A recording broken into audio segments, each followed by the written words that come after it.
Unang tumakas sa tag-break ay si Reven Valdez na Standard Insurance. Sumunod naman itong si Rosalie De La Cruz. Nahirapan na dito ang grupo rin dahil nagkaputol-putol dahil sumasabog na rin sila. Sa start pa lang binanata na kagad ni Reven Valdez. Ayaw niya makisama at makigulo pa sa marami dahil kanina nga kulong umpisa pa lang sabay-sabay sila nung pagkabitaw. Tinakasan niya kaagad dahil maraming nakadipinsan, nakabantay. Kaya dito ay nakawala at ang lakas din ito ni Rosalie. Talagang pinakalas rin niya yung grupo hanggang sa naiwan nga at dumikit siya rito ngayon. Dahil magkaiba ang jersey. Abangan natin kung meron bang rimatihan na mangyayari dito sa ating Women's Elite dahil ibang klase rito pumanay. Malakas talaga kapag mga Valdez, no? Gaya na nga lang ni Placido Valdez, kaya namanahan talaga sana all. Hindi natin kaya yung mga ginagawa at nasa likod naman etong si Rosalie De La Cruz na tahimik na muna pero madalas yan makikita natin sa may Baguio. Andyan mga Team 7-11 kaya magandang abangan natin sa ating Open Pro category dahil patag na may konting lusong dito sa may Gimba Bypass. Napakagandang lugar din dito ha. Nung unang dayo ko rin dito ay walang barrier sa gitna, kumbaga open na open to kahit saan ka dumaan dyan, kaya pwede ka talagang umangat ng diinan rito. Yun nga lang dahil may barrier ha. Kaya medyo sumikip ng konti. Pero maganda pa rin dito dahil syempre patag para to sa mga patag na mamalakas. Ito yung kagandahan naman. Pero kapag ikaw ay climber dito, medyo mahirapan ka rin dahil hindi ka basta makakawala rin dito dahil matatansya yung banat at angat at labas mo rin. Kaya dito abangan natin yung ating dalawa.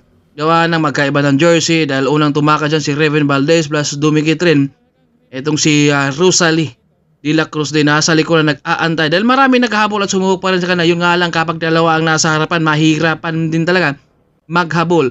Sumubok rin dito si Janine Daoba sa kanyang second group natin to pero nahirapan din dito si Janine na humabol dahil wala siyang kasama.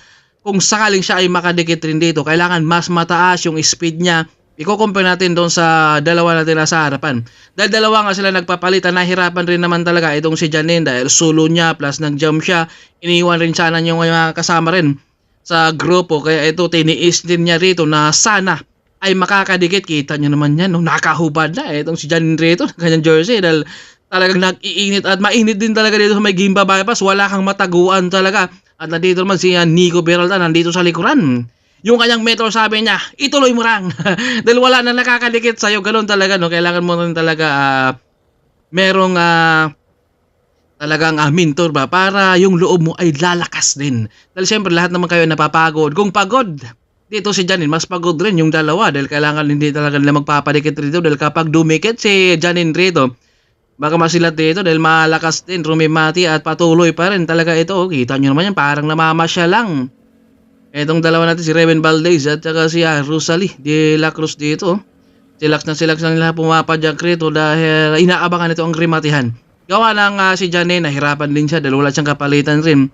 Kaya ito patuloy sila. Kung mga kanina si Reven, ngayon naman si Rosalie. Kaya abangan natin kung sinong mananalo. Ito nagtsatsaga sana si Janine talaga na humabol pero malayo na yung 300 meters. Mabigat-bigat na yun at nandito rimatihan ang ating aabangan na kay Reven kaya o kay Rosalie De La Cruz kaya amang nanalo na dito dahil si Reven Valdez dito parang handang rumimate na sa likuran, handang tumapat, biglang umangat nga etong si Reven rito kung binigay na dito ni Rosalie pero pagkatapos yan baka kurpo lang yan sila. Ang lakas talaga ng ating mga women's. Hindi natin kaya yan lalo na kapag wala kang ensayo.